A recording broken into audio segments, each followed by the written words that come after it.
pasti dibaliknya. Kadang-kadang pukul 1, kadang-kadang pukul 2, atau kalau sedang dia tuh. Jadi istilahnya, bang kau pilih Indra Catri, bang kau suka Indra Catri, ya kan? Ini amah wajah awak, ini danga awak. Jadi kepemimpinan itu adalah mendengar.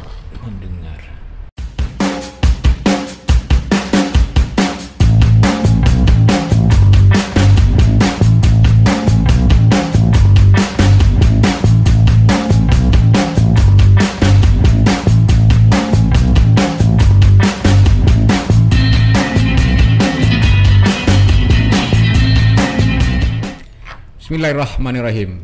Tanpa gula, kehidupan tak selalu pahit. Assalamualaikum warahmatullahi wabarakatuh, dan salam sejahtera bagi kita semua. Waalaikumsalam warahmatullahi wabarakatuh. Dalam prosesi kehidupan, terkadang kepahitan-kepahitan itu tak bisa terelakkan. Namun bila mengalaminya, kepahitan-kepahitan itu merupakan jalan atau jembatan menuju manisnya kehidupan. Inilah Kopi Pahit Hidayah. Kali ini saya sudah didampingi oleh Dr. Insinyur Haji Indra Cati MSP, Datuk Malako Nan Putiah. Selamat sore, Dain. Selamat sore. Saya akrab dipanggil Dain aja lah ya. Lebih akrab rasanya panggil Dain. Kita langsung saja. Pak Indra Catri, ini siapa sih Indra Catri sehingganya berani maju jadi calon wakil gubernur mendampingi Nasrul Habib?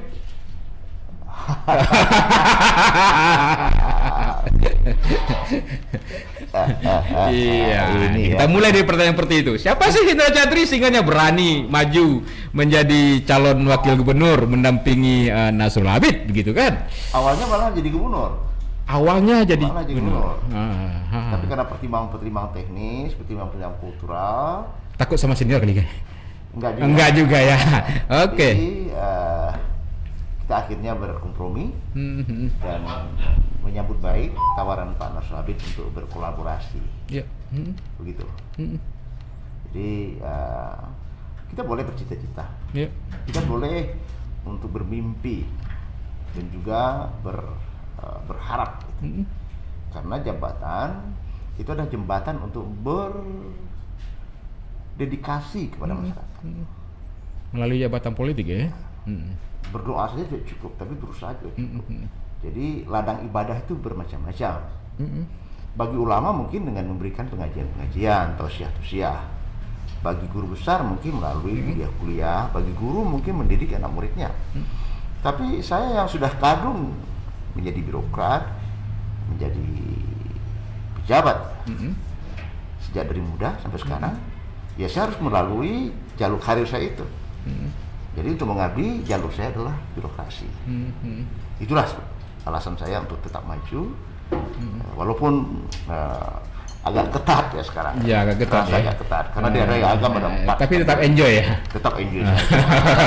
Harus enjoy. Tidak perlu tegang, kaku gitu ya. Tidak perlu ngotot. Karena kalau Tuhan menghendaki tidak ada yang tidak mungkin. Dan kalau Tuhan menghendaki, kemanapun kita mengelak, itu tetap ada jalan. Saya sudah dan yakin dengan filosofi merasakan itu sejak ya? dari kecil. Oh ya. Kalau Tuhan tidak menghendaki, ya. Sebagai contoh, dulu saya sudah tidak mau maju sebagai Bupati Agam, tapi ada saja jalurnya. Oh iya. Ada saja jalurnya.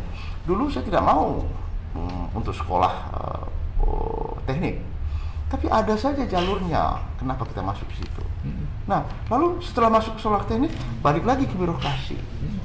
Jalurnya ada saja. Jadi antara usaha dengan takdir Allah itu tidak bisa kita pisahkan. Berkorelasi sangat ya. Ya, sangat.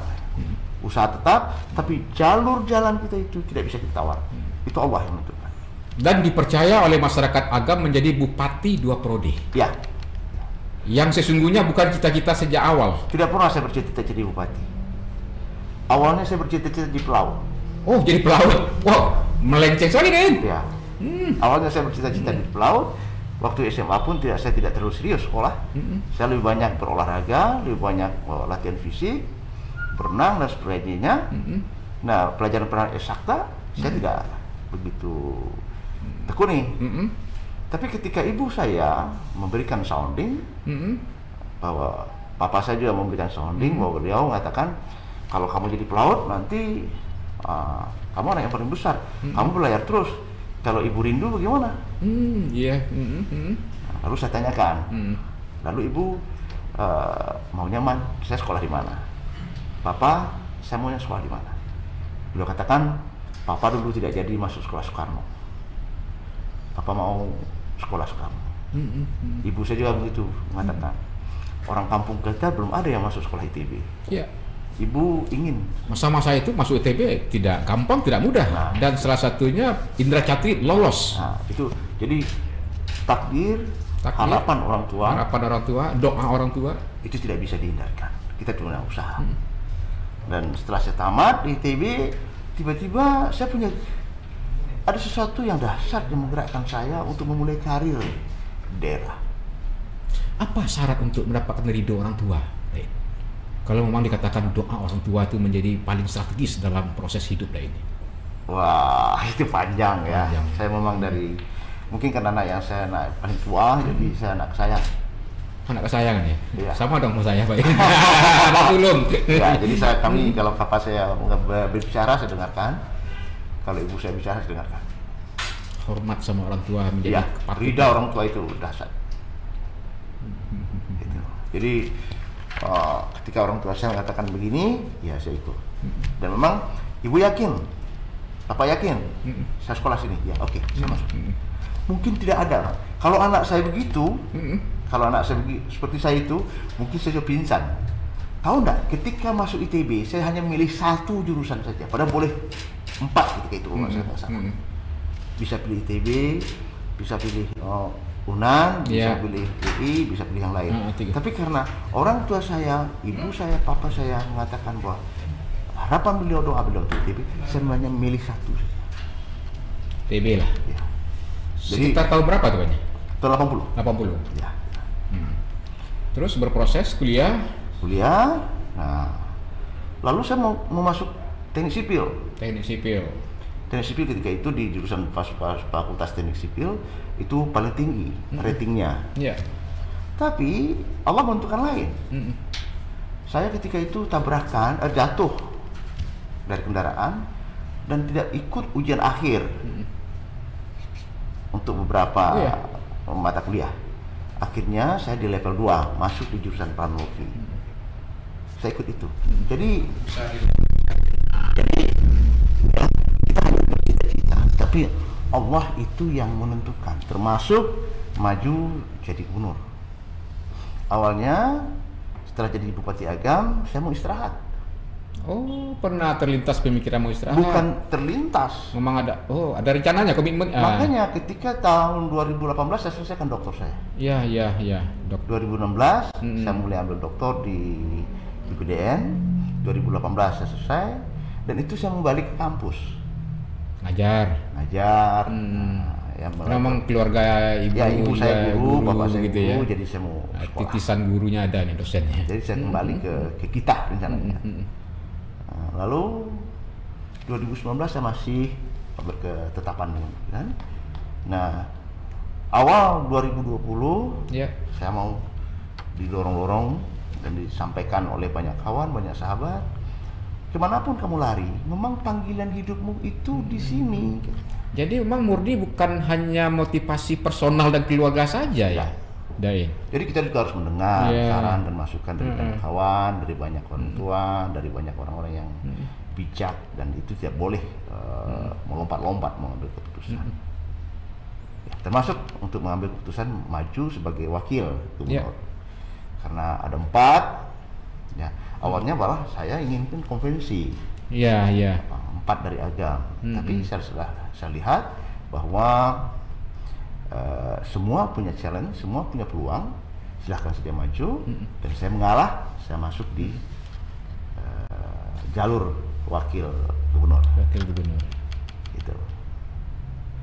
Jadi memang panjang prosesnya. Karena memang mendengar harapan, dukungan dan aspirasi banyak komponen masyarakat. Bukan hanya niat dari pribadi maupun keluarga saja. Enggak bisa itu. Memang kita punya pemikiran, punya analisis, tapi pandangan-pandangan orang tua, saya masih punya papa, pandangan-pandangan keluarga juga didengarkan. Baik, Dain, selama jadi Bupati Agam, apa sih yang menjadi yang bisa yang bisa dibanggakan? Prestasi-prestasi dalam bentuk program kegiatan yang bisa itu mengangkat kesejahteraan masyarakat. Saya ingat ini, Mr. An, mantan Gubernur California, dia bertemu dengan para pengusaha besar. Pengusaha besar ini asetnya triliunan, pakai private jet malahan, tapi dia mengatakan, Anda tidak akan bisa merasakan seperti apa rasakan ketika masyarakatnya mengatakan, gara-gara Anda hidup kami lebih baik, begitu. Nah, perasaan itu tidak bisa dirasakan oleh pengusaha-pengusaha yang kaya raya tadi, gitu. Artinya apa? Sebagai pejabat publik, ketika dia memutuskan program dan kegiatan, dan itu merubah nasib banyak orang, itulah kepuasan dan rasa yang tidak bisa diwakilkan. Betul nggak, Tay? Betul. Itu makanya jalur saya itu. Kita bisa membuat ketentraman di tengah masyarakat, bisa menimbulkan kepuasan di tengah masyarakat. Itu setiap terakhir indeks kepuasan masyarakat Agam selama saya di Agam di atas 70 loh. 70%. Tertinggi. Jadi masyarakat puas. Dan saya juga alhamdulillah demo-demo tidak ada. Nyaman ya? Nyaman. Ya, selama saya di Agam dan kemana-mana pergi saya berjalan kaki saja. Tidak ada kecemasan, ketakutan, rasanya seperti biasa aja. Dan yang saya senang masyarakat Agam panggil saya Datuk, Nia. Iya. Tuh, singgah lu, makan lu. Itu nikmat sekali. Dan tidak ada sekat kita bupati dia masyarakat. Itu yang saya sangat nyaman selama jadi bupati. Kenapa bisa seperti itu? Kan dekatkan hati. Hati yang didekatkan. Nah, itu amalkan ajaran agama kita. Kalau takziah kita datang. Kalau diundang ke hajatan kita datang. Nah, kalau ada istilahnya datuknya Pak Adin, kalau menangis minimal sabar misalnya. Kalau menangis kita sabar. Tertawa kita ikut. Nah, karena saya datuk, jadi juga respect masyarakat Agam masih menghargai hal yang seperti itu. Itu antara kunci. Nah, itu yang menyamankan saya. Dan memang jembatan hati. Dari catatan statistik itu tingkat kesejahteraan masyarakat meningkat. Kalau tidak tinggi inflasi, berdasarkan PDRB, itu pendapatan masyarakat Agam selama 10 tahun saya di Agam naik 2 kali lipat. 2 kali lipat. Itu ibadah. Tapi karena ada inflasi menjadi turun. Nah, boleh disebut apa aja yang prioritas strategis ini? Ada juga kita Agam menyemai misalnya rumah dinas dipakai untuk pusat pembibitan tanaman ya, terus dibagi-bagikan ke rakyat. Ini kan tidak banyak kepala daerah seperti ini loh, Dayan, gitu kan? Sektor pertanian karena memang kebutuhan masyarakat. Termasuk juga ada disebut juga durian Datuk Malako. Nah, ini ada apa lagi nih kan gitu? Coba bisa dijelaskan Agam menyemai. Hobi ada juga problematika yang ada di tengah masyarakat. Jadi ketika saya masuk ke Agam itu kan bencana alam. Iya ketika itu ya. Itu di pinggiran Danau Meninjau itu jembatan banyak yang runtuh, yang roboh. Ya bencana. Di Palembayan juga jalan juga. Bayangkan APBD ketika itu kalau nggak salah 550-an. Dana untuk pembangunan hanya 150 miliar. Iya. Nah, sementara jalan aja yang harus kita bangun itu hampir 2000 kilometer. Lalu ketika itu saya rapat kalau nggak salah ya, rapat kepala daerah di Pasaman, di Lubuk Sekaping. Lalu masih ada sekitar 5% saya lihat, ya 5% itu penduduk Agam yang tidak makan daging sekali setahun. Oh ya, protein dari daging. Sebagai datuk, ya tersinggung kita itu. Nggak tak kacau di nananya. Iya. 5% bukan angka yang kecil. Yang kecil. Dari tidak pernah makan daging, tidak pernah makan itu. Ketika saya pulang, kenapa demikian? Ya kan, lalu lahan terlantar masih banyak, lahan tidur masih banyak, kolam-kolam tidak dipelihara, pekarang tidak dipelihara. Lalu muncul gerakan agama Nyemai. Itu awalnya gerakan agama Nyemai. Lalu dibersihkan kolam-kolam. Ya. Kalau 1.000 kolam saja, 2.000 kolam saja, itu sudah menghasilkan ikan. Dan juga sesungguhnya kan hal-hal yang sederhana, yang sepele kelihatannya ya, tapi magnitude-nya untuk pertumbuhan ekonomi, kesejahteraan, setidak-tidaknya masyarakat tidak beli lagi. Kemudian kalau terjadi kebakaran ada stok air. Kalau hujan, jadi aliran permukaan tidak langsung ke sungai, tapi ditahan dulu, bisa menunggang bencana. Jadi awal-awal dulu ada 5.000 kolam yang kita rehabilitasi. Kemudian masyarakat kita anjurkan untuk bertanam, untuk bercocok tanam, maka keluar istilah yang di laman untuk dimakan, yang di parak bawa ke pakan. Itu ajaran nenek moyang kita. Nenek moyang kita dari dulu cuma 2 saja kalau dibelikan ke pasar, garam dan gula. Karena garam jauh dari Lawi ya. Yang tidak bisa. Yang lain bisa diproduksi. Ya. Nah, itu gimana menggerakkan masyarakat lalu ikut ya support program jadi seperti harus itu? Datang. Jadi kemana saya pergi saya bawa 2 kontainer. Satu bibit tanaman, itu setahun 2 tahun pertama, 3 tahun juga. Satu ikan. Jadi saya kemana-mana. Nah, tapi jangan kita mendatangi masyarakat itu lalu bagi-bagi. Ciptakan mereka permintaan dari mereka. Kalau mereka tidak meminta, mereka akan buang-buang. Menciptakan itu yang ini yang pembeda yang paling menarik nih. Jangan tebar pesona, orang yang tidak butuh bibit dikasih bibit, yang nggak ditanam Dain. Ini nggak ditanam. Mubazir. Nah, kemudian di Lubuk Basung saya awali dengan tanam pepaya, tanam buah-buahan, tanam lengking, tanam apa. Itu diambil orang. Biasanya pegawai saya, staf saya, itu kalau diambil orang bibit kan patah hati. Bagi saya nggak begitu. Kalau diambil orang bagus. Pasti ditanamnya, tambah lagi. Kalau diambil 10, tanam 20. Diambil 1.000, tanam 2.000. Berkembang dia. Nah, ini yang terjadi.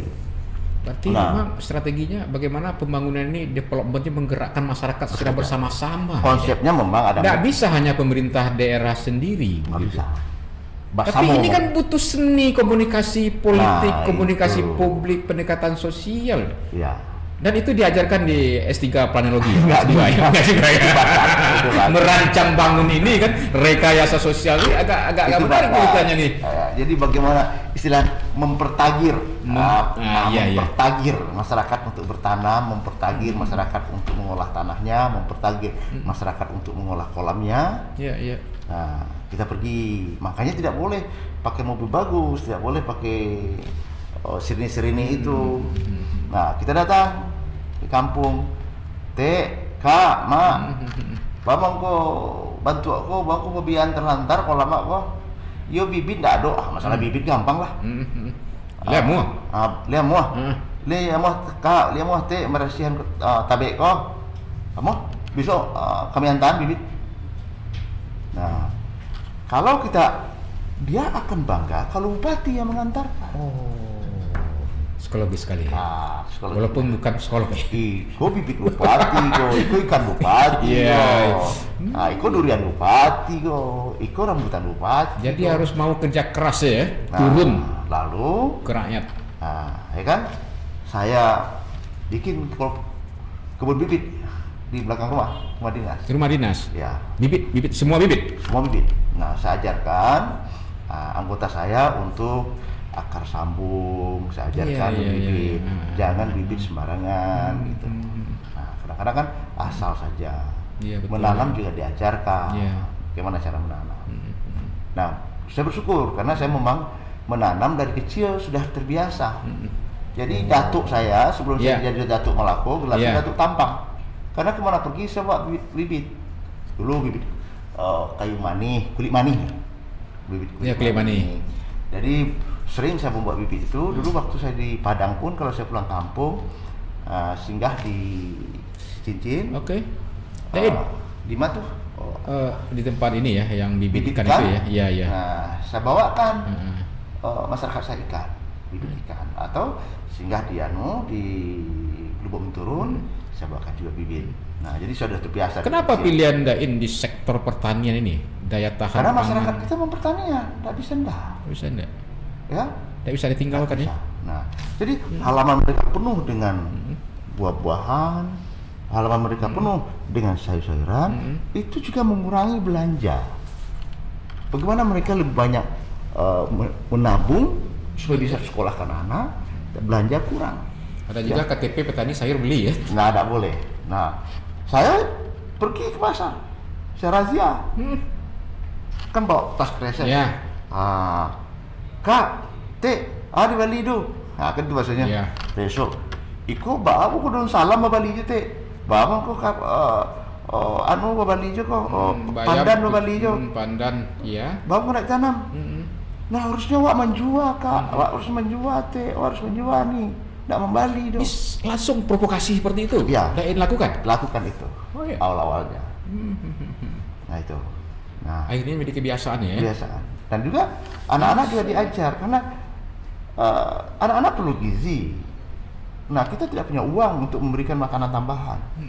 Jadi kalau anak-anak yang menanam tanaman, dia menanam buah-buahan, ada tambahan gizi untuk dia. Nah lalu keluar jargon, ciptakan gizi di mana-mana. Ada ikan, ada buah-buahan yang di kebun. Nah ada satu hal lagi yang paling dahsyat, cuman agak sedikit gagal saya. Itu dia jual telur. Dia beli jengkol.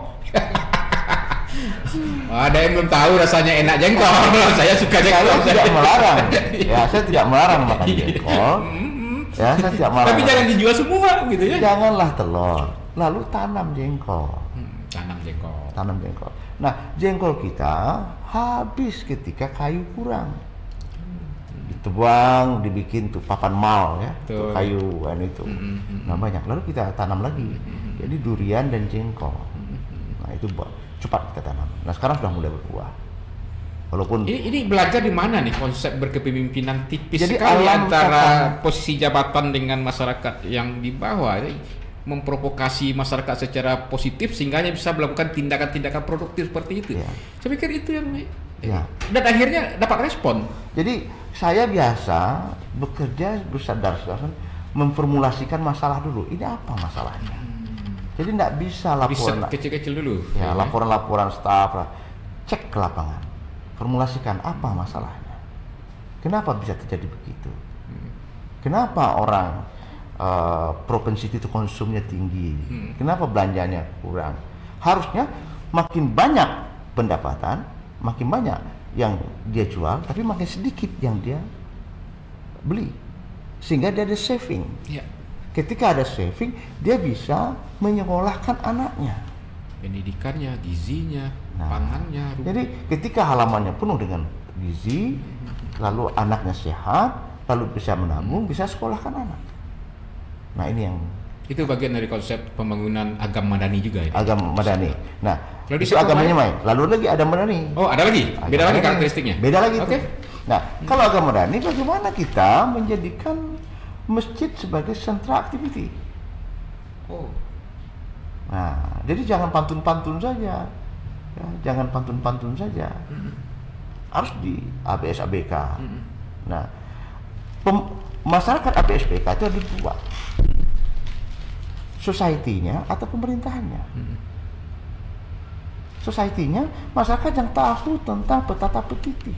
Dan di atas segala-galanya ada masyarakat yang tahu dan mengimplementasikan akidah Islam. Tetap agama. Nah, kita ingin berbalik ke surau. Ya.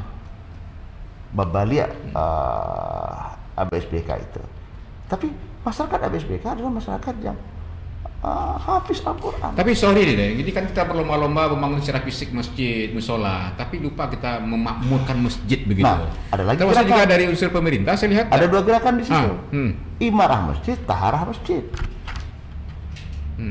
Ada gerakan, jadi agama Nyemai, agama Madani, taharah masjid, imarah masjid. Agama Madani mengacu kepada imarah masjid, meramaikan masjid. Memakmurkan masjid. Dibikin kebijakan. jangan ada lagi jalan yang becek. Sebagian besar jalan ke masjid, jangan ada yang becek. Jadi orang-orang tua juga begitu. Dibikin banyak aktiviti yang bisa dilakukan di masjid. Nggak boleh usir anak-anak. Ya, kenapa tidak tanamin buah-buahan di masjid? Anak-anak datang ke situ. Nah, jadi imarah masjid, ada taharah masjid. Ini yang paling penting. Masjid itu sebagian besar kotor. Untung kita sudah melaksanakan taharah masjid. Dengan Covid sekarang. Iya. Kita subsidi masjid untuk bikin WC. Nah, lalu sosialisasinya bupati pergi ke masjid-masjid. Bapak-bapak, ibu-ibu, pengurus masjid, saya sudah belajar kemana-mana. Sahnya sholat bukan karena menara masjid, tapi wuduk yang benar. Jangan, iya. Itu berani terang-terangan sampai seperti itu ya. Jangan menara, jangan pagar. Menara sudah tinggi, menara sudah bagus, pagar sudah bagus, tapi tempat berwuduk, tempat mandi, tempat bersuci. Iya. Lalu kita lakukan lomba, maka masjid kami bersih. Nah, kita berharap kalau Agam itu sebagai destinasi wisata, kita berharap masjid itu bisa sekaligus jadi rest area. Betul. Tempat orang istirahat, tempat sholat bisa dan mereka senang. bersih. Masyarakat. Iya betul. Jadi masjid sebagai rest area di Agam itu impian saya, tapi belum terwujud sepenuhnya. Kita sudah mulai. Baik, Dain. Dari sisi anggaran, mungkin politik anggaran ini memang kita kan terbatas PAD kita ini. Rata-rata kabupaten kota di Sumatera Barat terbatas, termasuk juga APBD provinsi ya. Masih 60% lebih masih subsidi pusat melalui dana transport daerah begitu. Bagaimana ini strategi komunikasi dengan pusat ya? Apakah memang kepala daerah itu sangat strategis menentukan mau bawa APBN ke daerah?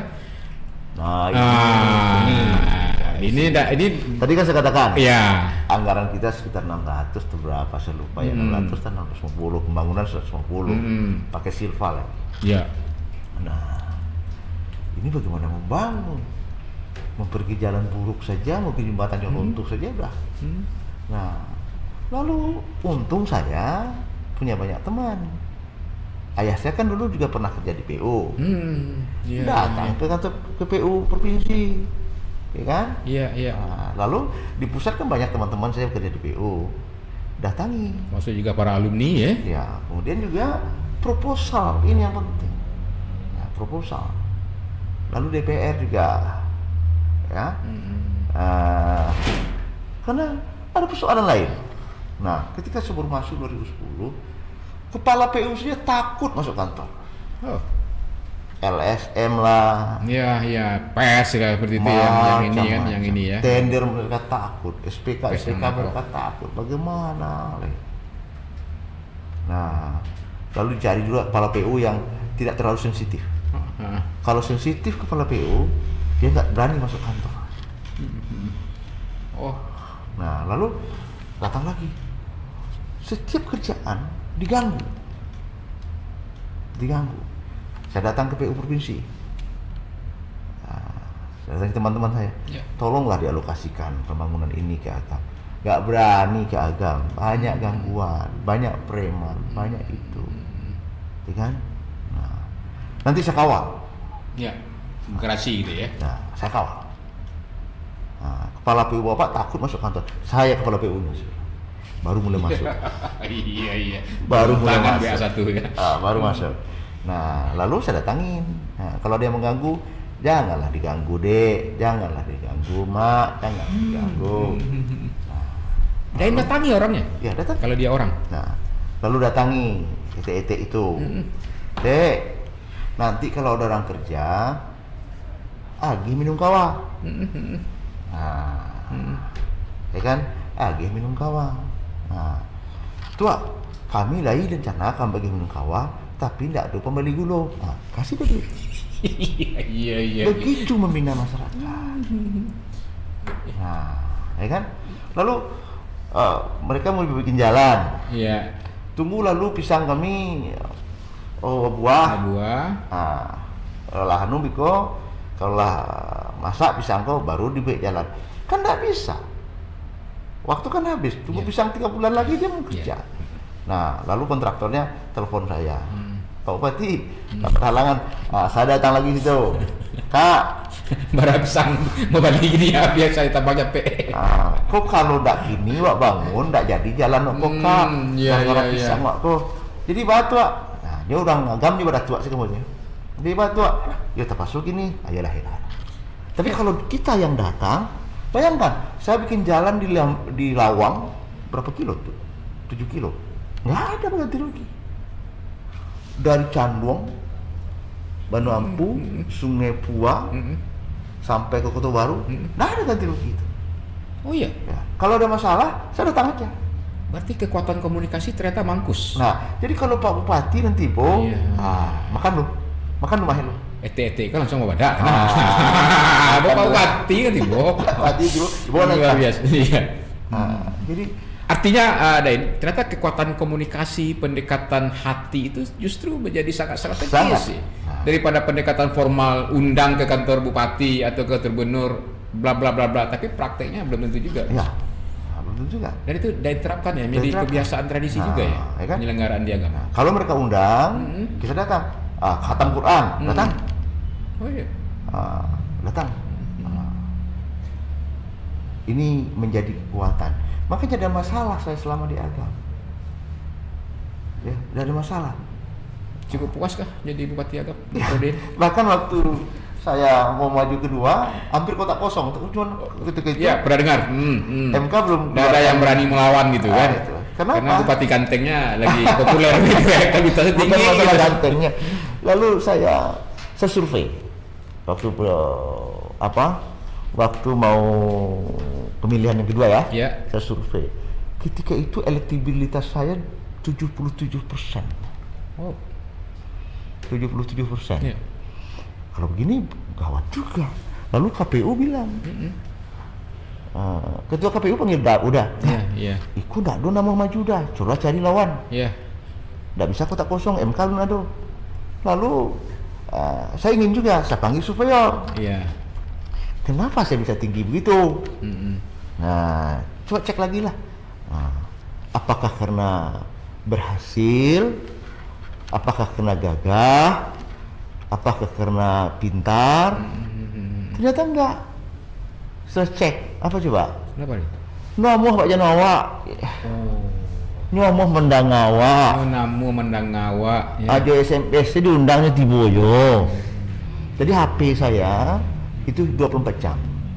Dan masyarakat udah tahu kalau saya kalau di telepon enggak ngangkat, artinya sedang dalam acara.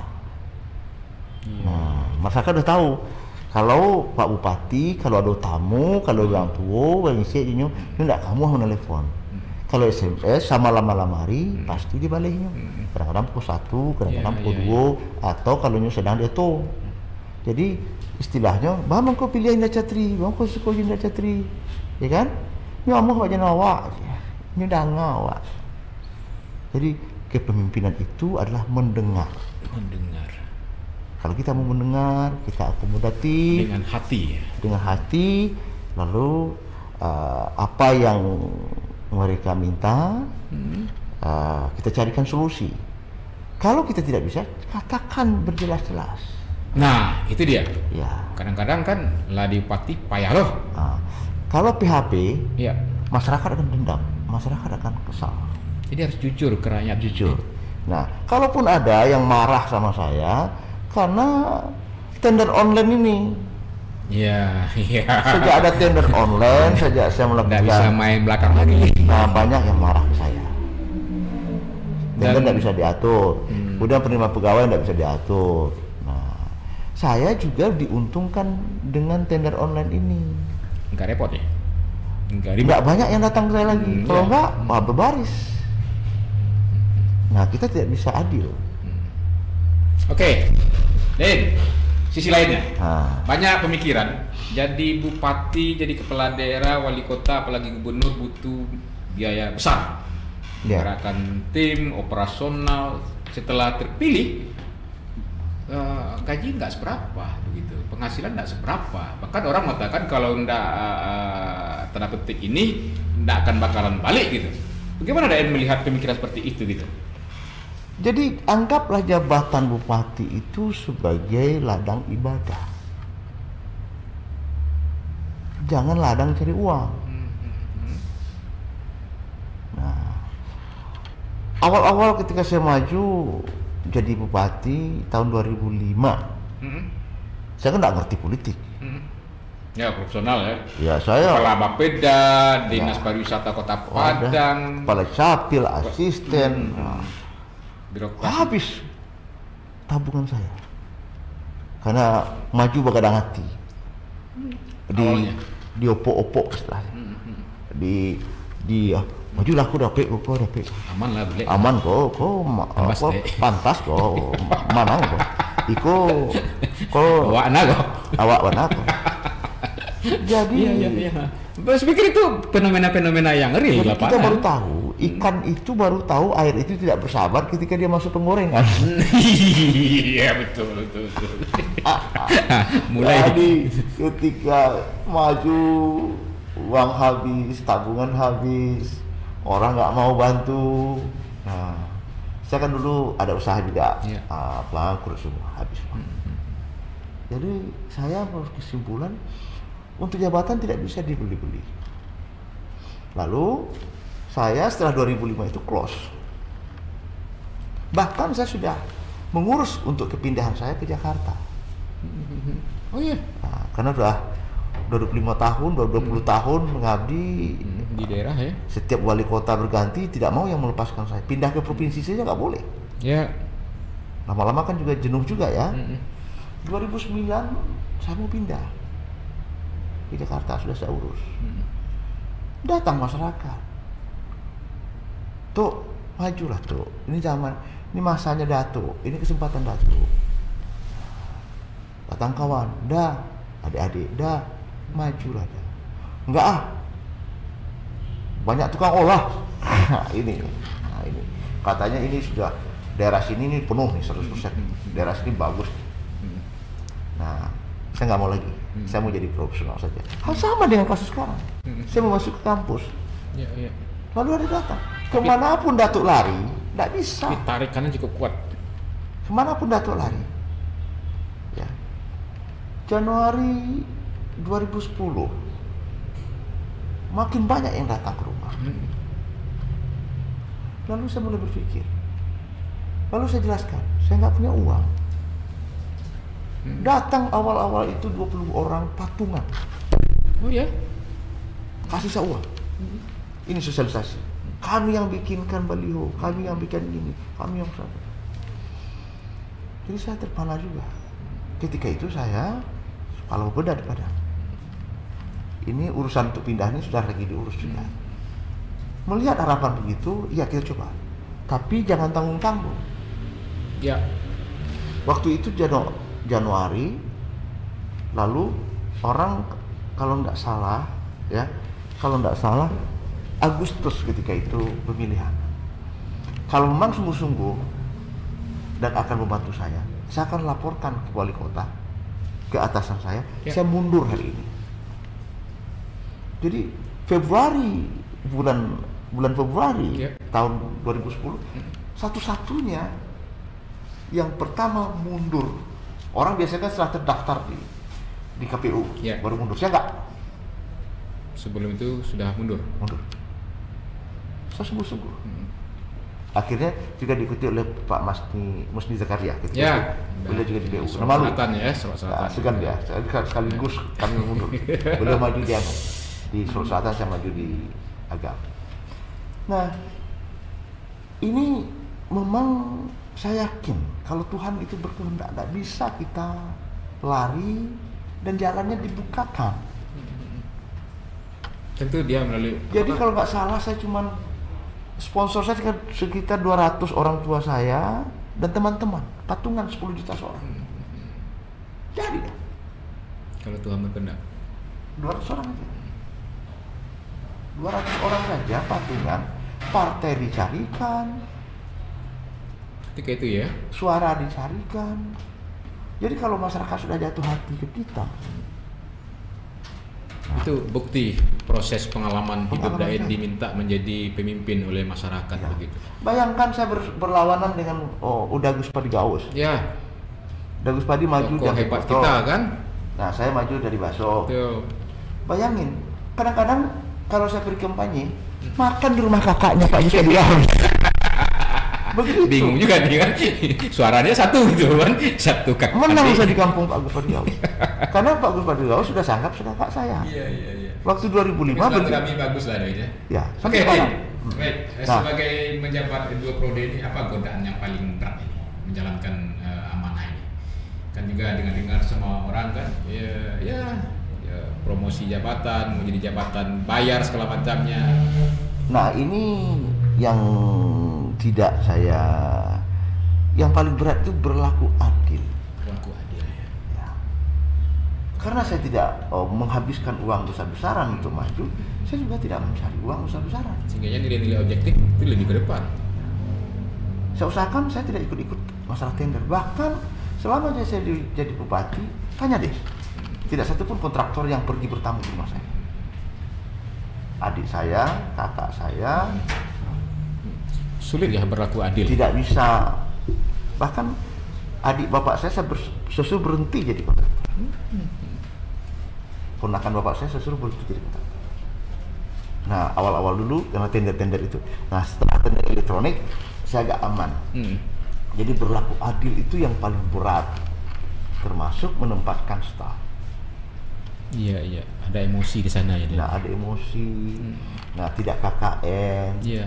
Nah, beratnya apa? Ketika ada kontraktor tidak kita menangkan, kita tidak bisa ikut. Iya.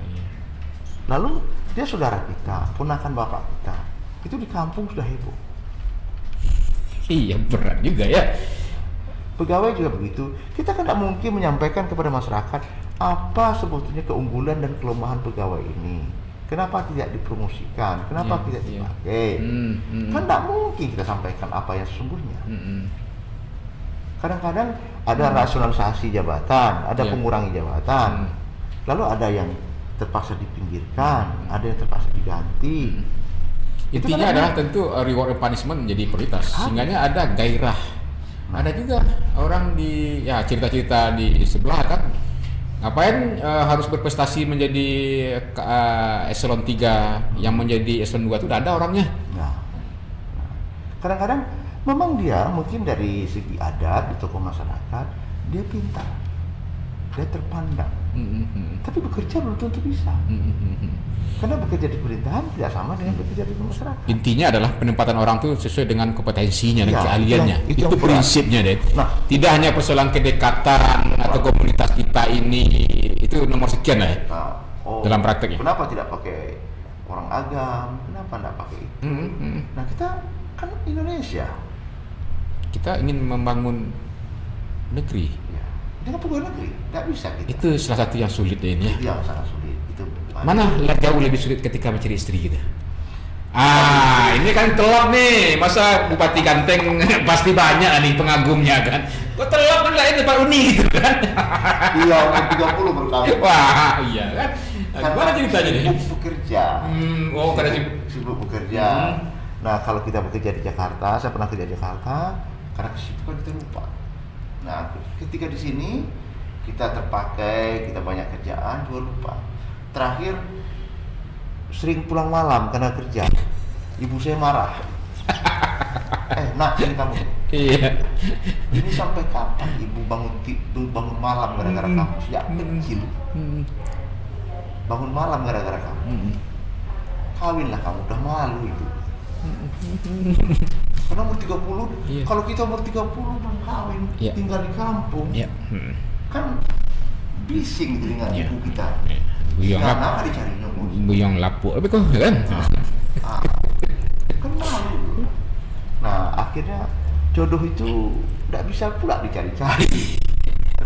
Tapi ketika ibu bicara seperti itu baru agak terpikirkan. Lalu tetangga yang dapat. Nggak punya modal berat juga ya tetangga sebelah kan.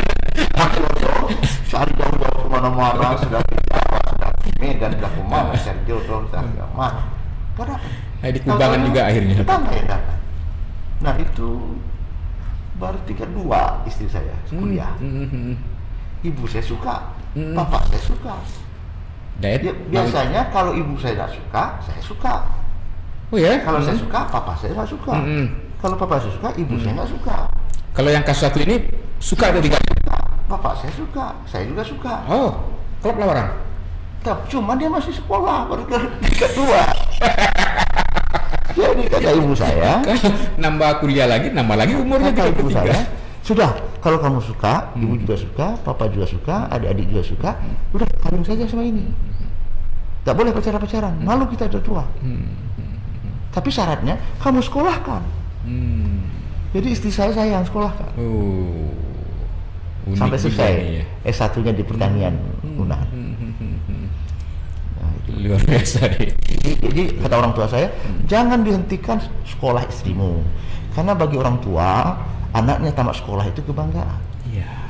Bagi orang tua anaknya bersekolah itu adalah kebanggaan. Beri kebanggaan kepada orang tuanya. Jadikan dia istrimu, lalu kamu sekolahkan dia. Kalau enggak, ibu tidak izinkan. Sejauh mana peran istri menjadi penting dalam mendukung proses karir Dain? Besar sekali. Jadi kalau istri kita nggak macam-macam, nggak neko-neko, kita juga bekerja fokus. Tapi kalau saya lihat teman-teman saya, ada istrinya bawel, ada istrinya pencemburu, ada istrinya yang saya telepon, papa di mana? Cepat pulang ya. Jadi seperti itu kan. Ada juga tuh. Mungkin karena istri saya kecil, jadi saya yang mendidik. Memasak saya ngajarin. Dia baru anak. Dia yang ngajarin masak? Iya, saya ngajarin masak. Ya, ini yang saya suka. Karena saya anak yang tua. Kalau anak yang tua kan ke pasar memasak. Iya. Adik saya kecil-kecil. Sama. Saya disuruh ibu beli kentang, beli cabai juga ke pasar. Adik kecil-kecil perempuan begitu kan. Jadi kehangatan keluarga, komunikasi keluarga itu menjadi sangat strategis ya, untuk bisa kita plong. Kalau istri kita tidak macam-macam, anak kita juga tidak macam-macam. Yang macam-macam itu kan karena dia macam-macam juga, Den. Iya. Ya kan, kalau nggak macam-macam yang lakinya, ya yang istrinya mungkin tidak mau macam-macam juga. Iya. Nah, kemudian ada trust ya, ada kepercayaan yang dibangun. Kepercayaan. Karena saya bilang ini, saya sudah bergaul kemana-mana. Saya sudah sekolah kemana-mana. Saya bukan level yang jelek-jelek amat. Jadi kamu jangan cemburu ya. Iya. Para fan ya. Banyak fitnah. Ketika saya maju dari bupati, saya yang melarikan istri orang. Diterpa isu juga? Ya, saya yang skandal dengan artis. Padahal mau foto-foto aja. Kan kita juga foto dengan pejabat daerah habis foto satu hari. Karena istri saya udah tahu bahwa saya enggak. Ya kan? Ya. Tapi masyarakat juga adalah komunikasi dan kepercayaan ini. Kepercayaan itu. Jadi tidak anak istri, masyarakat pun percaya berapapun kita difitnah. Ya. Jadi itu kalau diundang berunding di RT, berundang jadi pengurus masjid, diundang beralih, diundang itu. Nah kalau banyak fitnah yang datang, masyarakat yang bela kita. Wow. Waktu 2010, saya digosipkan melarikan istri orang. Nggak terbalik tuh, bukan istri orang yang melarikan saya sih. Jadi gitu aja. Dan masyarakat nggak percaya. Iya kan, masyarakat bilang begini, kalau memang dia nggak bermoral, nggak mungkin lah kita undang rapat adat. Nggak mungkin lah kita angkat jadi ketua RT. Nggak mungkin lah kita angkat dia sebagai ketua masjid. Jadi menjaga integritas itu menjadi keharusan, apalagi pejabat publik ya. Jadi itu yang menyelamatkan kita. Kalau ada fitnah, kalau apa. Nah, kemudian juga kalau pergi keluar daerah jangan lama-lama. Lama-lama itu kan. Ini kan DPR ya. Nggak bisa kajang Pak dia. Lama-lama. Kalau saya berangkat sore, besok pulang. Atau hari ini berangkat paling lama 2 hari. Kalau 3 hari, 5 hari. Bukan hanya semua orang juga curiga juga kan, ngapain ini kan? Lalu bermasyarakat. Nah, makanya saya juga di Pemda Agam biasanya di samping kompetensi Di samping kompetensi, di samping kecakapan dan juga relasi sosialnya, untuk menjadi pejabat juga cek apakah dia datuk, ketua kaum, kepala suku, apakah dia ketua RT, apakah dia pengurus masjid. Ini bagaimana? Dia orang sekolah tinggi, kan pegawai itu minimal kan S1, S2. Masa jadi pengurus RT saja tidak pernah dipakai? Artinya dia tidak bermasyarakat. Masa dia pengurus masjid itu tidak pernah? Ini kan? Kalau saya di Padang ini juga ketua RT, pengurus masjid. Nah, ini juga melindungi kita.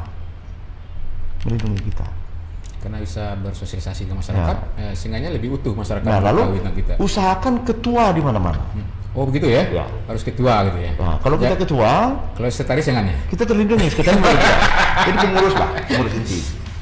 Kalau kita ketua, kita terpaksa manfaat terbaik dari pengurus-pengurus organisasi itu adalah kita dibimbing untuk menjaga integritas. Wah, masa ketua bampok, masa ketua menjudi, masa ketua main perempuan. Itu saya ketua pagelaran, ketua kesenian, ketua himpunan, ketua alumni. Nah, itu membuat kita memproteksi diri. Cuman juga bisa diisukan karena kita ketua kesenian, lalu foto-foto dengan selfie ini. Nah, keluar selfie. Nah, ini juga jadi persoalan. Nah, ketemu artis, nyanyi sama artis.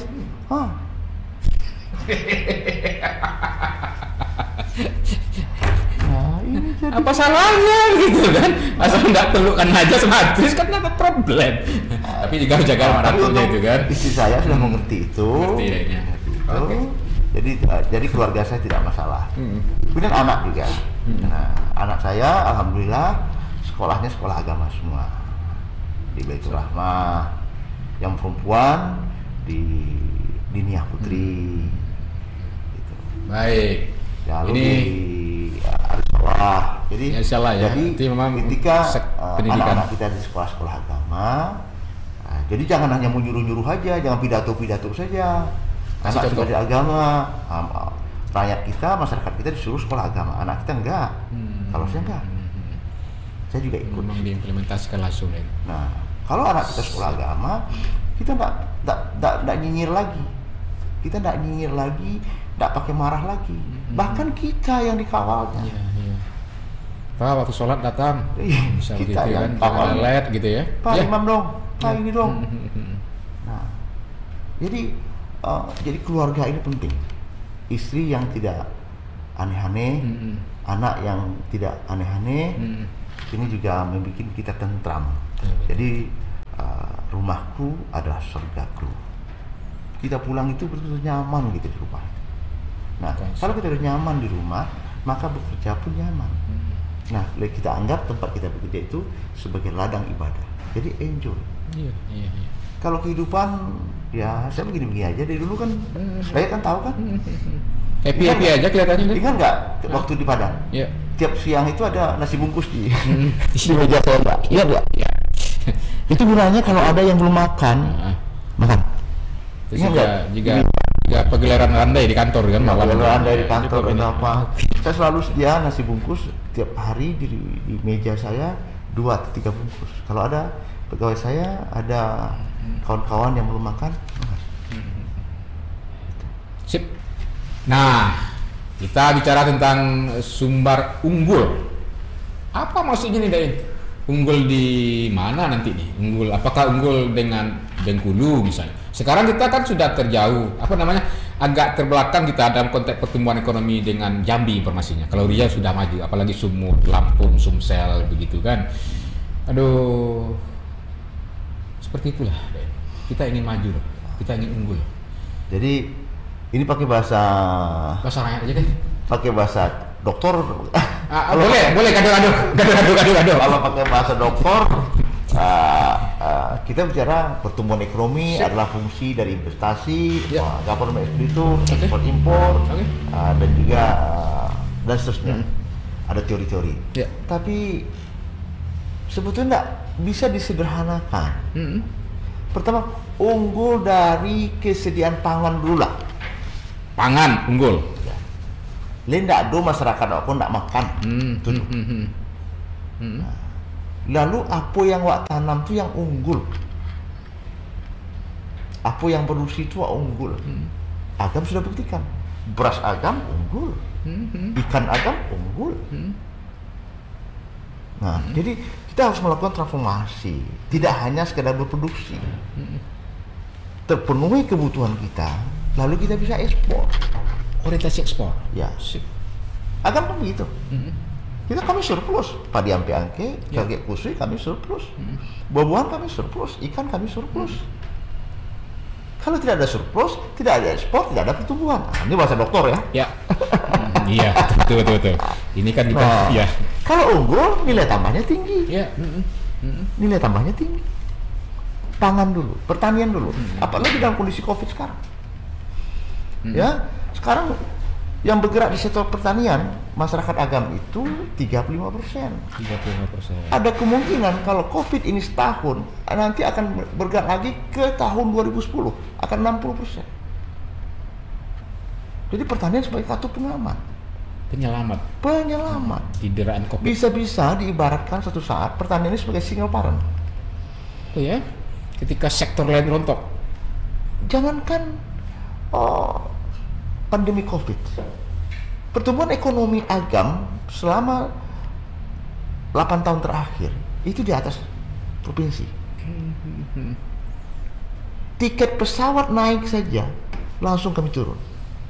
Kan tahun lalu kan tiket pesawat naik, langsung kami turun. Artinya kalau tidak ada yang datang, maka perdagangan kami tidak jalan, industri kami tidak jalan. Sumatera Barat juga begitu. Nah, kita harus ekspor atau kita datangkan orang. Pangan dulu. Nah, komoditi apa aja yang orientasinya ekspor? Ya, pertanian juga bisa. Nah, lalu kemudian UMKM. Lalu pariwisata. Pariwisata diharapkan orang yang datang ke sini. Pariwisata kan dia tidak ambil apa-apa. Kan kita tidak harus menjual pariwisata yang aneh-aneh. Kan bisa pariwisata halal. Makanya saya katakan masjid bisa jadi rest area. Kalau di masjid kita jadikan rest area, orang berwisata ke Sumatera Barat, wah, dia senang membawa keluarganya, senang membawa cucunya, senang membawa, tidak malu dia. Nah, ekonomi kita bergerak. Lalu yang kedua, unggul dari sandangnya. Ndak kemanakan, kon ndak basau pungguangnya itu dulu lah. Artinya harus ada surplus. Dan lalu perumahan. Ya, rehab, rekor, perbaikan perumahan, makan cukup, gizi ada di mana-mana, kehidupan baik. Baru kita bicara soal kesejahteraan. Nah, setelah itu jadi makan tado, pitih ado, nah, ya kan?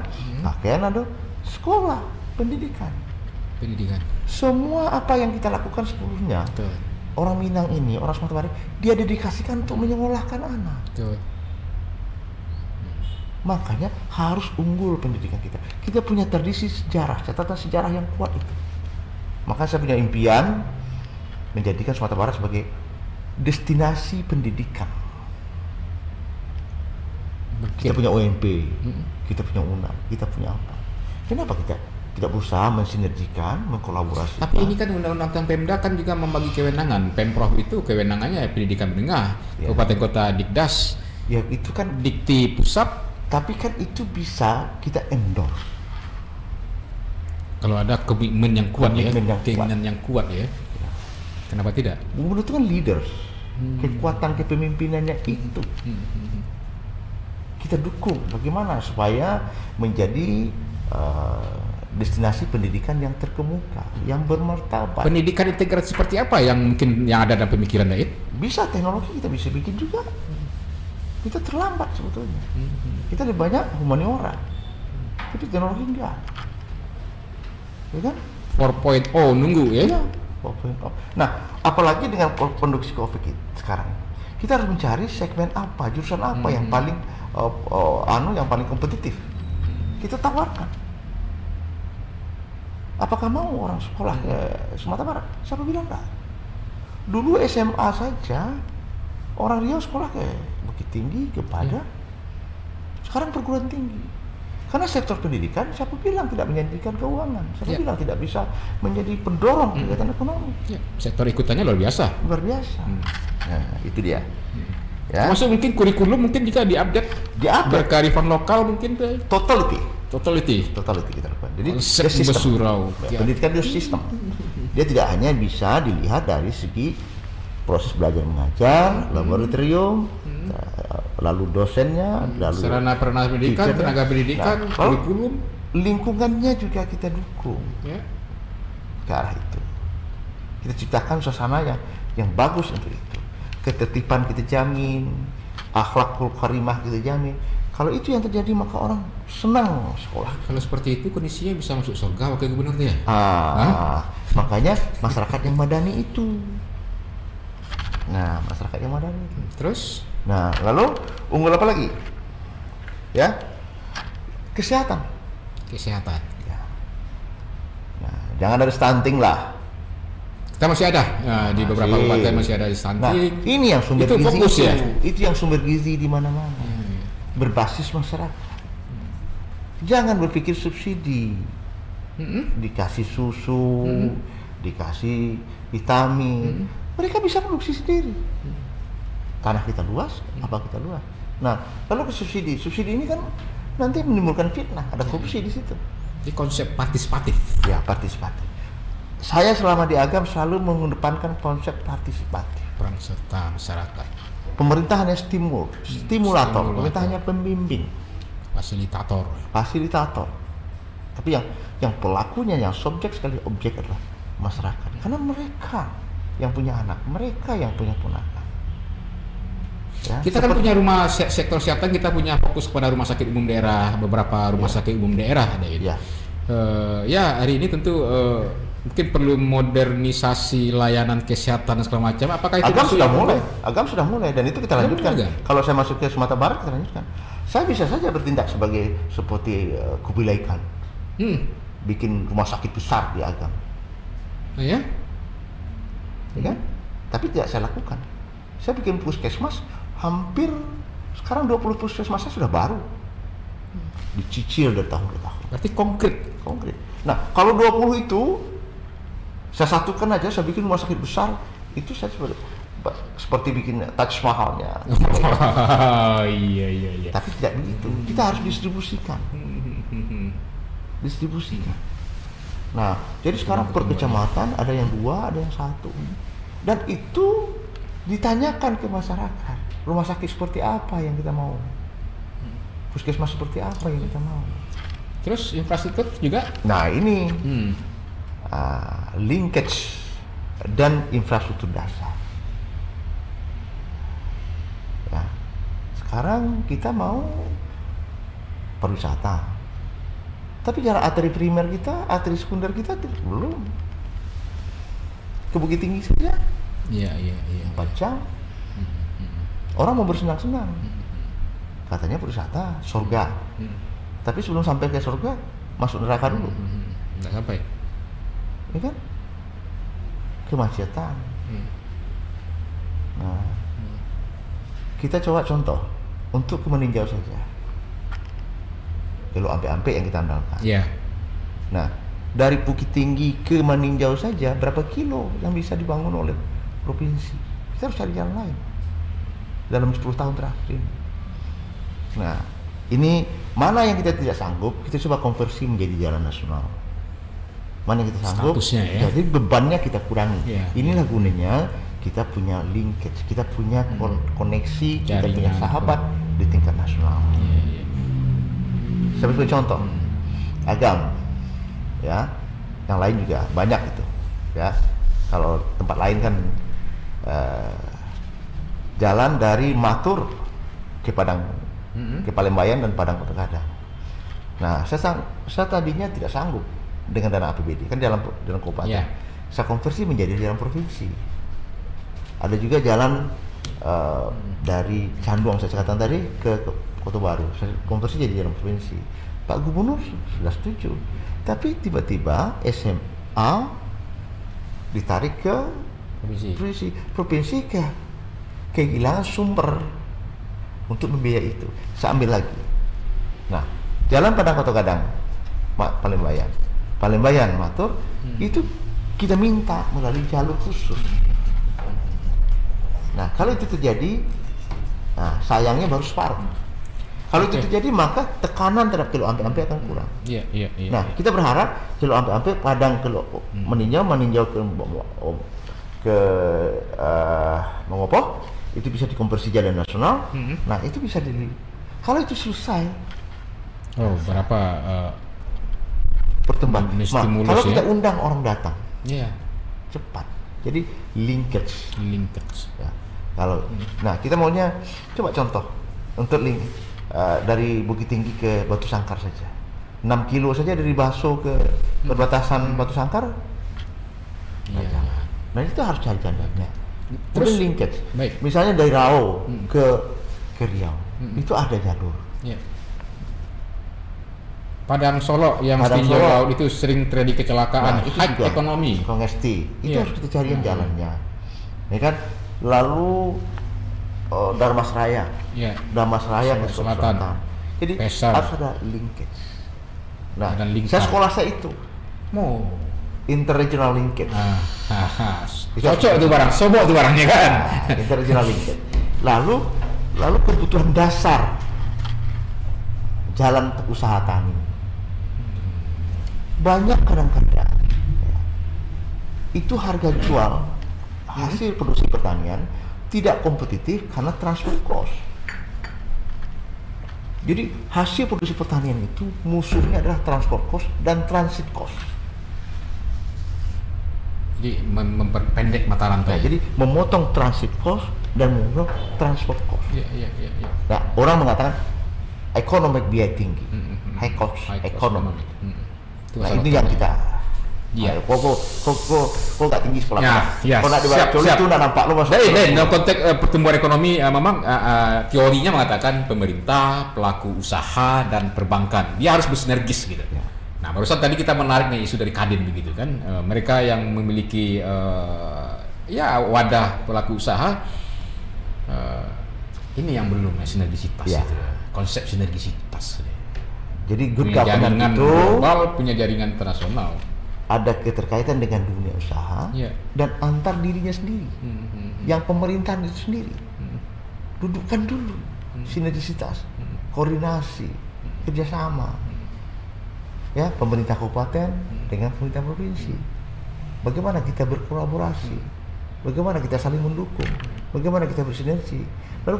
Lalu bagaimana kita berkolaborasi, bagaimana kita bersinergi dengan dunia usaha. Pemerintahnya stabilisator, motivator, yang usaha. Makanya kalau dunia usaha tidak hidup, maka ekonomi juga tidak hidup. Teorinya. Nah, ini banyak yang bisa kita lakukan. Nah, ini salah satu ladang usaha, ladang amalan yang bisa kita garap. Nah, sekarang aja dengan COVID, dengan stagnasi ini, usaha-usaha kita banyak yang. Nah, kita harus carikan jalannya. Kita harus carikan cara-cara untuk mengatasinya. Tapi yang paling utama, basic ekonomi kita, pertanian kita harus kita proteksi, harus kita lindungi. Intensifikasi harus kita lakukan. Bagaimana efisiensi yang lebih tinggi, nilai jual yang lebih tinggi harus kita lakukan.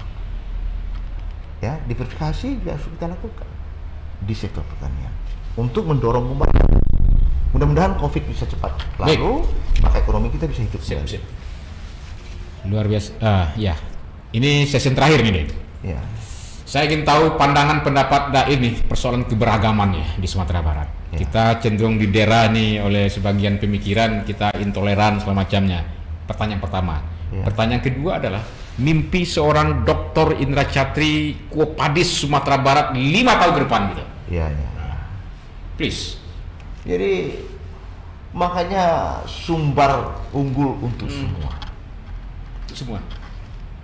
Saya beruntung disekolahkan tidak hanya di kampung. Saya juga mengalami fase hidup Karatau Madang dulu, Babuah Gunung Balun, merantau Bujang dulu di rumah Gunung Balun. Jadi masyarakat Madani itulah yang menghargai keberagaman, menghargai keberagaman, saling menghargai, saling toleran. Malulah kita, ya bakar harang gara-gara identiti lagi ya. Iya. Enggak betul lagi. Ya. Saya jelek-jelek ini kan tamat Lemhanas juga. Malu. Itu jenderal-jenderal punya itu sekolah-sekolah prajenderal Lemhanasnya. Malu lah. Oke. Makanya masyarakat yang Madani itu kita siapkan, masyarakat yang toleran itu kita siapkan. Iya. Malu lah kita konflik-konflik sosial gara-gara caro beribadah, sampai beribadah, terpeleset kece, terpeleset kartu. Ini tidak perlu lagi. Kita menatap ke depan lah. Indonesia yang beragam, Sumatera Barat yang toleran. Walaupun di stigma tidak toleran, saya masih punya harapan yang besar Sumatera Barat ini. Ya. Negeri yang membawa harga diri masa lalu pejuang kita, tokoh-tokoh besar kita. Sudah dididik dengan baik kok. Kita dididik dengan baik. Ya, saya dididik dengan baik. Dan kita tidak takut lah. Kita punya benteng, kita punya tradisi yang kuat. Makanya pelajaran agama, adat istiadat itu ditingkatkan, dikuatkan. Itu basic. Masyarakat yang intoleran adalah masyarakat yang tidak berpendidikan baik. Ya. Itu bukan karakter kita. Tangguang, ya kan. Baburu ke padang datar tapi rusuh kepala kaki. Baguru kapal aja, bantu apa? Bungo kambang dadi. Yang banyak yang istri, yang banyak yang salah same, ya. Disebut radikal, bisa seperti itu kan. Ya. Itu kan ilmunya ndak matang. Iko salah. Masa agama salah sesuatu? Semuanya nak diatur boleh. Ya kan? Iko haram. Kalau haram sebenarnya enggak agama, sudah ini. Jadi agama itu rahmatil lil alamin. Membawa kesejukan, keteduhan, bukan membawa kekusutan, bukan membawa kepicikan. Nah ini, ya, itulah masyarakat Madani. Baik. Nah makanya di agama kita ciptakan betul masyarakat Madani ada 7 kriteria. 7 kriteria itu kali 48 parameter. Oh banyak kali deh. Ya, jadi kita tidak hanya pantun-pantun, tidak pidato. Saya orang teknik. To the point. Ya. Kalau ayamku berhasil menatihan taluannya, kalau apa empek balik taluannya barana menatih di balik. Balik. Iya. Tidak bisa. Lalu nanti ayam kelas. Ini bisa diukur. Ada variabel yang jelas. Nah, jadi kami untuk agama Madani itu sudah ada startanya. 7 kriteria, 7 kriterianya, sekian parameternya. Kita skor sekali 6 bulan. Ada evaluasi. Ada evaluasi sekali 6 bulan. Ada yang naik, ada yang turun. Nah, berapa banyak yang hafiz Al-Quran, berapa banyak aktivitas keagamaan, berapa banyak yang sudah melakukan mengaji. Berarti bisa lihat di monitor kontrol seorang kepala daerah ya, mana ampere ini bergerak ini. Ya, itu kita punya. Jadi tidak teori. Jadi memang kerja tuntas ya. Ya, tidak bisa. Kerja tuntas. Sama dengan pertanian. Gimana pertanian? Oh naik, berapa naiknya? Berapa persen kenaikan padi, produksi padi? Berapa persen kenaikan produksi jagung? Ya, 5 tahun pertama kita naikkan. Produksi jagung naik 20 lipat, produksi padi naik 20 lipat. Ya, padi-padian, sereal, biji-bijian juga naik, buah-buahan naik. Berapa? Di mana? Kita cek begitu. Baik. Kopadi Sumatera Barat gimana Ben? Ya, kita berharap begitu. Berharap begitu. Konkret ya. Linkage antar daerah. Yes. Ya, lalu masyarakat yang Madani, kemudian ekonomi yang bertumbuh dengan baik, pendidikan yang membanggakan, ya, tidak ada lagi yang lapar, bahkan kita surplus dengan padi-padian, dengan buah-buahan, dengan produksi pertanian yang memiliki nilai jual tinggi, nilai kompetisi yang tinggi, baru kita bisa bicara. Iya, iya. Kalau biasa-biasa saja untuk apa?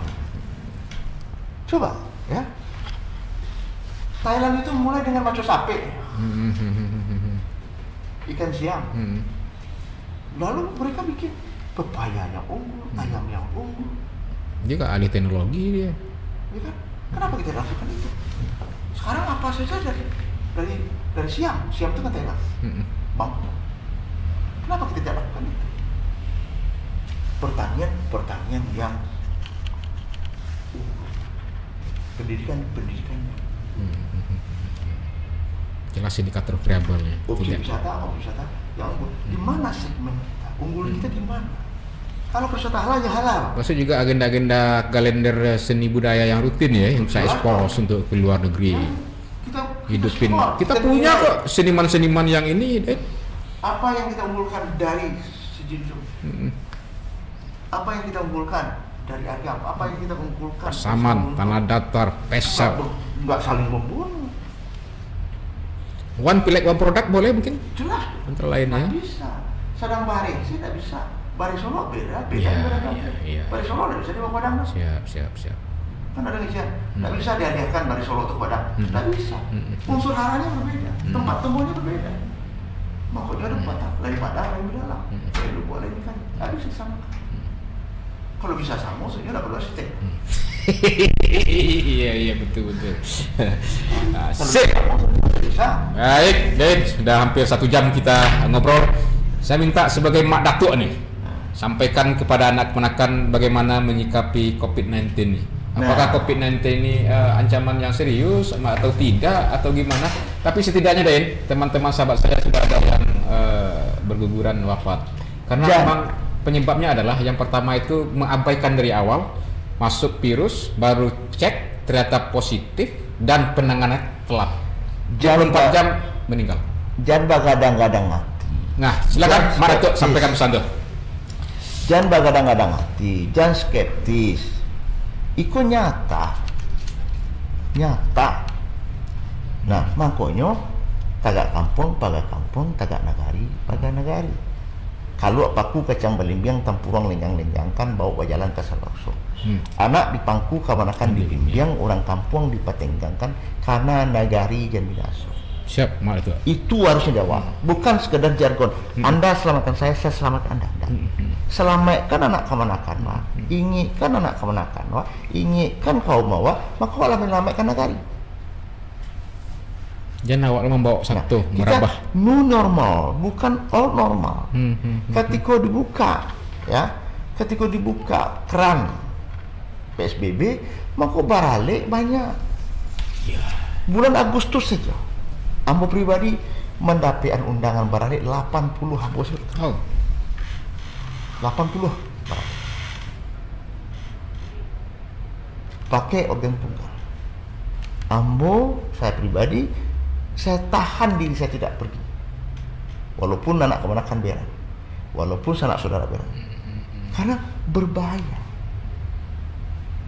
Jadi jago diri awak, jago keluarga awak, sehingga dia tidak menjadi alat untuk menyebarkan wabah. Kalaulah sakit, jangan dipetakui-takuian masyarakat. Swab tu sakit, swab tu tidak sakit. Ada juga ya. Aduh, enggak ya corona, aku enggak usah diswab. Lebih sakit cabut bulu hidung daripada swab lah. Tapi itu caranya. Di kecian. Jago jarak, menjaga jarak, pakai masker, cuci tangan. Tracing, treatment, tracking, dan isolasi. Lakukan itu. Cepat. Jangan begadang hati. Mampu enggak salah. Nah, ketika jaga jarak, cuci tangan, apa lagi? Pakai masker, tidak pakai masker. Sasak amu. Contoh beralik. Kamu cermati kelas beralik itu bermula dari mana? Tidak bisa dipungkiri bahwa masyarakat Minang, masyarakat Sumatera Barat punya keterkaitan kultural samping keterkaitan ekonomi dan fisik. Contoh di agam, nyo baralik misalnya di Maninjau. Orang Maninjau punya kerabat di Manima. Iya, iya. Dari daerah lain ya. Punya besan di Sangka, punya besan di Solunto, punya besan di Solo. Orang Baso bentuk tu loh, punya besan di Solo Selatan, punya besan di Murlabu, punya anak keponakan di Jakarta. Ketika nyo beralih, nyo undang sebenarnya kalau berperilaku seperti out normal. Apa yang jadi? Dek takut nyo pergi pesawat di swab atau di rapid test, nyo bawa otot. Dan dari Solo pulang ke Baso, dan dari Sejunjung pulang kanu ya sampai Koto. Tiba di rumah nyo lalu basah. Mama ngo karambia basah sama, batu basah tanpa masker. Bayangkan, dianjurkan cuci tangan di air yang mengalir. Kok enggak? Kalau nyo makan majama cuci tangan siapa sama? Ya. Berbahaya. Nah ini yang terjadi. Makanya agam sebulan terakhir itu 200 lebih. Karena agam paling banyak karinya keluar. Kurang agam di sana keluar banyak. Di Padang sudah tahu banyak. Intinya COVID-19 ini adalah bahaya yang serius. Karena ini mengancam kita bersama, maka harus bersama juga kita mengatasi. Baik. Maka kekuatan lokal itu, ya kan? Anak di Pangku, Kamanakan di Mimia, orang kampung di Patenggang. Dengan menjaga diri awak, dengan menjaga anak-anak awak, dengan nyinyir awak anak-anak awak, dengan tiap hari awak magi warning kanak Kamanakan, itu adalah kampung awak, namanya masyarakat awak. Siap. Dr. Insinyur Haji Indra Catri, MSP, Datuk Malako Nan Putih. Kita bertemu dengan kopi pahit selanjutnya. Wabillahi taufiq wal hidayah. Wassalamualaikum warahmatullahi wabarakatuh. Waalaikumsalam.